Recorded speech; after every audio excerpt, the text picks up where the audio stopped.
Hey guys, today we'll be talking about mental practice and mental imagery. And these topics have a beginning, and we're going to go way back, further than you might think, because we're going to talk about Mr. Wilhelm Wundt, who's considered the father of experimental psychology. He began his research in experimental psychology in the late 1900s, I believe. And while you may ask, why does this have to do with mental imagery or mental practice or any of that? Well, his research showed that the feelings or sensations could lead to ideas or mental images.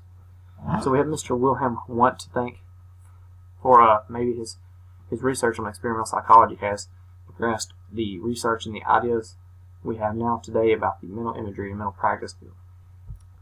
Now first, what is mental practice? Mental practice is mentally rehearsing the steps of the current task at hand. It's just cognitive rehearsal of a physical skill with no physical movement.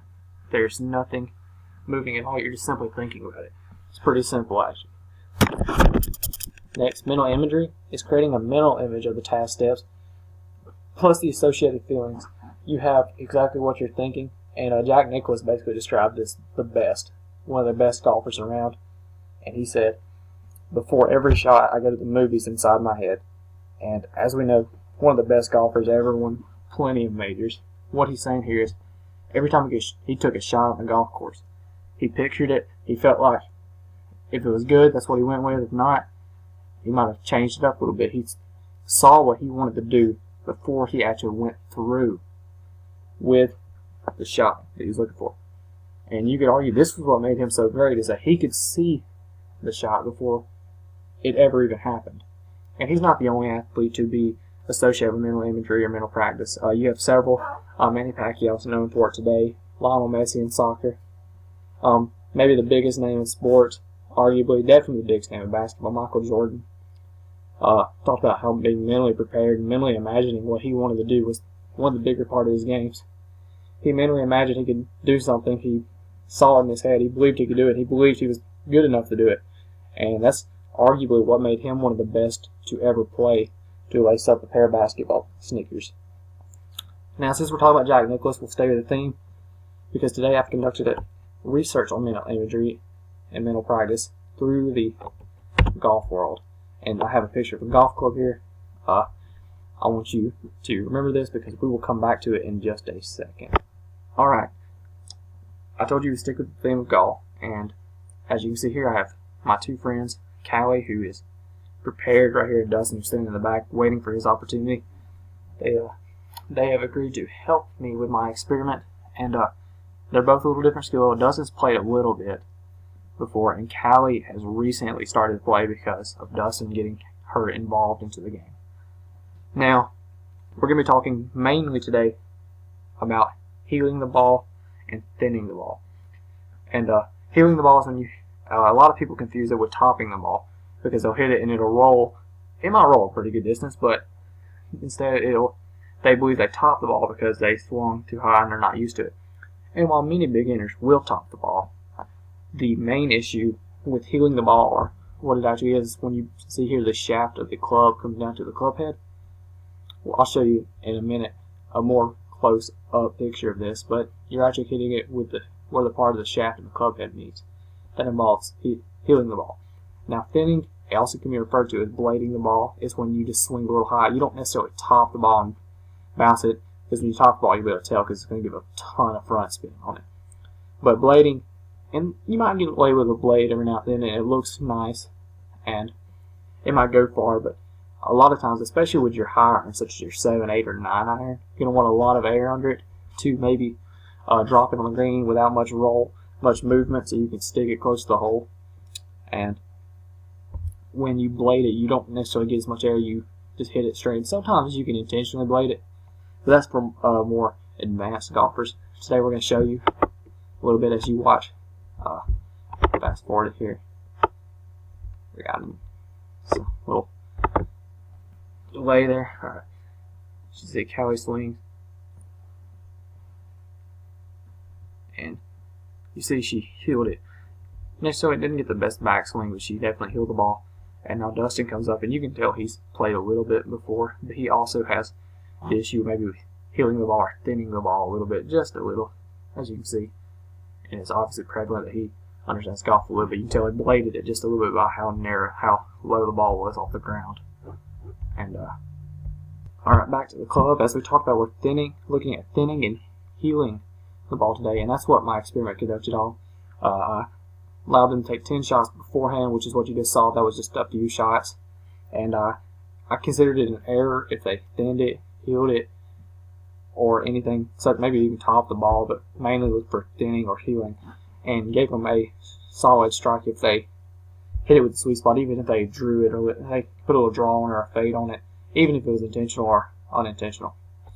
Now this is what I was talking about on a heel. See where the shaft comes down, but right here is where you're going to hit the ball if you heel it. It's commonly mistaken for a top on the ball, but this is common where you're going to hit the ball if you heel it, and it's very common for a lot of players that, because baseball and softball is a more prevalent sport, as you're used to extending your arms a little more instead of keeping them close to your body.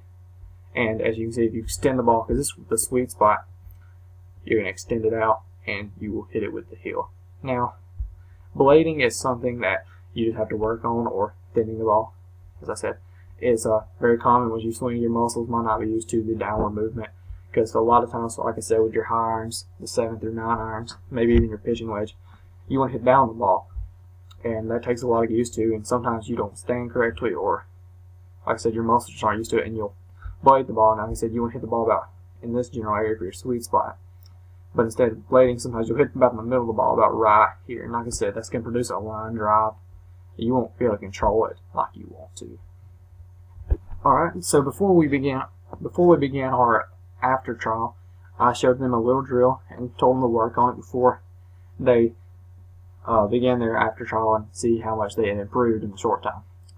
Now, I'd like to first get a shout out to me and my golf's YouTube page. Very great tips. This I learned from them, and it's very hard to see them, but right in front of the club and on this side of the club, I've set up 2 tees. And the point of it is, you want to be able to not touch either tee when you swing through. It teaches you to bring your club up and swing through without hitting the tee. As you begin, it's okay to hit the tee closer to you, maybe tap it a little bit, because it teaches you not to extend your arms. But if you're hitting this tee out here, you're definitely healing the ball. And if you get this plane right here, constant movement, it's going to teach you where to hit the ball, and you're not going to blade as much because your arms are going to get more used to it, and you're going to have a common area here. If you watch as I take my backswing and swing through, I get pretty solid contact, not the best contact. As I swung through, I kept both tees on there. And alright, now on Dustin, I gave Dustin an opportunity to work on his swing. As you can see, pretty good contact, learning to keep his club inside, connected to the body on the backswing. He's pretty excited, and of course, when you do something right, you want to celebrate. Good high five, good sportsmanship. Alright, Callie is up, and as I told you, she has just begun golf, and I would like to show something particular on her backswing. I'll stop it when I get there, but I would like to show you how I can tell that she played softball, or you could tell she played softball without ever knowing her. And like we said, very new to the game, actually picking it up quite well. Doesn't have the best shoes on for the drill, by the way, so you have to give her a little leeway. But you watch her bring it up, stop it right there. We'll back it up. I think she has another one actually. We'll try to stop it and show to you how you can tell she played softball. See if we stop it right on time. Look right there, you see her wrist. It's very difficult to tell, but you can tell it is starting to bend. It's not something you want to do in golf. You want to keep your wrist straight, your inside arm straight, because that'll help you keep the ball. If you start doing that, it's going to mess up your plane. That's where your slicing comes from, or maybe even a draw, depending on how you swing your outward swing. This is going to mess up your plane, as you can tell. But like I said, very new to the game. She's actually fixing it. We all go through this. A lot of people bend their wrist naturally. As you can tell, she's a little upset because it didn't make as good a contact as she would have liked. Alright, now we're to the actual test. This is just a few swings. Taking away the tees, I'm seeing if they can swing it properly now without healing or thinning the ball. As you can tell, Dustin has picked on it well. His very quick drill. You can tell it's working for him, and it's definitely starting to help him on his swing. Alright, another video of them performing their test, their after test after performing it. Another shot from Dustin, yet again another pretty solid contact. Kept arms pretty good, extended, and came through the ball. Didn't thin it as bad, and did not heal the ball. You can tell he got some pretty decent air. Now, like we said, Callie is a beginner. You can tell she starts to show some improvement here on her last swing that I have videoed, and I believe she breaks her wrist a little bit, but you can tell she starts improving on it. And you can see she got more air on it than she was originally. Alright, so after they took their swings, or before, actually, if you look at this first graph here, I told you I gave them 10 shots, and I counted as an error for a heel or a thin, maybe even a top. Basically, was looking for the heel and thin, which thinning could be considered a very major thin if you top the ball. As you see, Callie, very new to the game, 9 errors, did not make but one. She did make one good solid contact in there. Good quick learner. And then, as you can see, Dustin, who's known the game a little longer than Callie, had seemingly an off day, because I know him a little better. He went 5 and 5. But if we, after the mental imagery, and what I was doing there is, not only was I showing them a drill, I gave them the mental image of me swinging through the plane, showing them what they need to do, and they were able to put that together in their head and show, well, this is all I need to do, this is what I need to work on. And I actually have these backwards, this backward for Dustin. This is my fault. I would like to apologize. If I could actually fix this real quick. But as you can see, Callie has 6 errors and 4 solid contacts. Does very well. Does not make as many mistakes. Dustin actually had 2 and 8. He made 8 on the solid contact. That's my fault. I would like to apologize for that. As you can see, understood the game. He started swinging a little better. Maybe he warmed up. Also, maybe the mental imagery showed him after a while. I wouldn't be surprised to see Dustin drop that even to 1. Maybe get a set of 10 shots where he didn't. Or we had solid contact on every one. But I would like to thank Dustin and Callie again for allowing me to use them as my research dummies, I guess. That was very helpful. But as you can see, mental imagery, mental practice can be very helpful, very beneficial to any game. Very, very helpful, as you can tell by looking at the graphs once again. So, if you feel like you need to work on sport, maybe you should just sit down and think about it first, because you got to believe you can do something before you can actually go out and do it. You need to have in your mind that you can accomplish what you want to accomplish. And you have to be able to know what you have to do. You can't just walk out there and expect to be perfect. You have to know what you can do. It all starts with you and your mind. So thanks for listening. Have a great day.